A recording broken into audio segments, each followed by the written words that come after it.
Hey everyone! I hope you're having an awesome week. Thought records are a really great tool to analyze your thoughts, to see what's the evidence you have for and what's the evidence you have against that thought. That way you can determine what a realistic thought is and be able to make decisions based on realistic thoughts rather than whatever illusion that you have. But let's just go into an example now. In the first column, situation, we basically just describe the scene, the image in our minds. For example, where were you? Who were you with? And what were you doing? So you could be writing, I was doing a biology test. My professor was Miss Rayner, and it is February 17th, 2017. Mood. In this category, we'll write down the emotions that we were feeling at the time. And we'll add a percentage beside each one of them. So the percentage represents the intensity of the emotion. Let's try an exercise now. So close your eyes with me and imagine a time when you felt so angry and you thought, I've never been this angry before in my life. If that applies to you in this moment, where you feel like this is the angriest you've ever been, then you put 100% as the percentage. Now close your eyes again, and imagine a time when you weren't angry at all. Maybe you were feeling happy or joyful, but you weren't feeling angry. In this case, you would write 0%. So it's a sliding scale between 0 and 100. Try to write the maybe top 3 emotions that are the most intense first. So, for example, going back to writing a biology test, maybe you feel nervous, 80%. You feel happy, 20%. And you feel excited, 60%. So, at this point, circle or highlight the one that has the highest percentage. In this case, it was nervous, 80%. So this is the one that we're going to work on. Automatic thoughts. Now notice in the previous column, we wrote kind of one-word things, like sad, happy, angry, nervous. So why didn't we write something like excited to graduate? Well, the to graduate part would be part of the thought, and the excited part would be classified as the emotion. So in this category of automatic thoughts, this is where we get to really hash it all out. Write down everything that's in your mind. There's a lot of journaling techniques that work this way, that you just write everything from start to finish that you're thinking about it and really get it out on paper.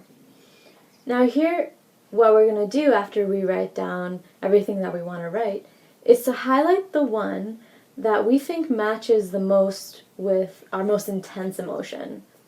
So imagine before that we had nervous, 80%. And the thoughts that you've written are, I'm probably going to fail, and I'd really like to graduate.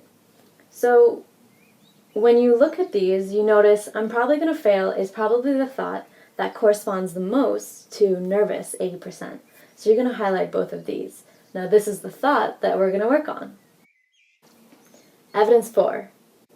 In this category, we'll write down all the evidence for that thought that we circled, the hot thought. So in this case, we circled the thought, I'm probably going to fail. So the evidence for that is maybe 1, I failed a quiz 2 weeks ago. And maybe 2, I had a friend who took this same course last semester and said it's impossible to finish this test. So doing this column really shows us that even though our thought may not be 100% accurate or 100% true, there is some element of truth to it. We didn't do too well in the past, or maybe people have told us that it's going to be really difficult. So there is some truth to our thought. Evidence against. So here, this is a really fun part. You write down all the evidence against that thought. For example, with our thought of, I'm probably going to fail this test. You could come up with 1, I did pretty well actually on my other 2 tests, and tests are worth more than quizzes. And two, after I failed that quiz, I did happen to study and catch up and actually learn that. So maybe it might not be too bad after all. So this really gives you the opportunity to see that although your thought may have some truth to it, it may not be as black and white as you think, and there might be some truth to the opposite thought. Realistic thought. In this category, we take all of the evidence for and all of the evidence against and come up with a thought that accurately represents all of the evidence. This way, we have reality in mind because we're taking consideration all of the evidence instead of just half of the evidence. So in our case, that we think we're probably going to fail this test, and we found some evidence that maybe we will and maybe we won't. So what would be a realistic thought in this situation? Well, it could be something like, I may fail this test, or I may pass, but because I did pretty well on my past two tests, and I did happen to study to make up for that quiz, then I think it's more probable that I'll actually do well. And the last column, you re-rate your mood.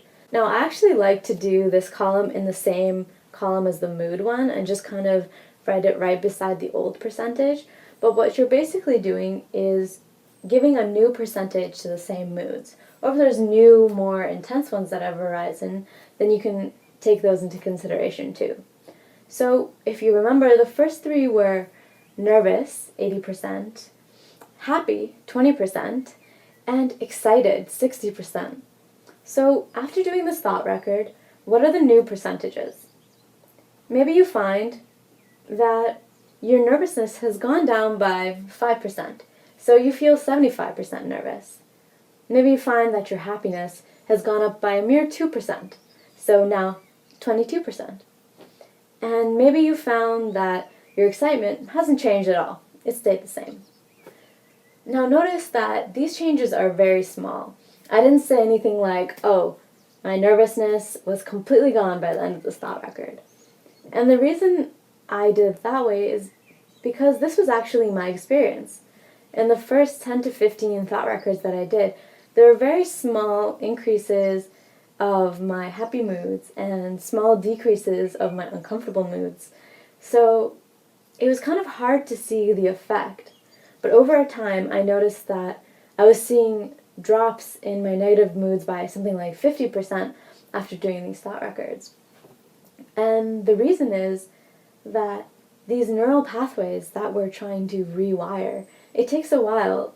We have to keep going at it, and the pattern strengthens every time we do it. So when repetition really is the key, so those neural pathways, which correspond to a thought, come up more as our realistic beliefs, rather the ones that take in only part of the evidence.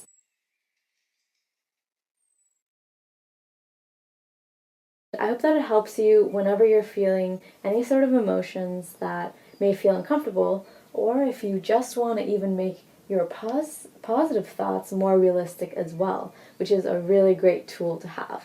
The more realistic we look at the world, then the better we can make decisions. Thank you very much, and everyone have a great week.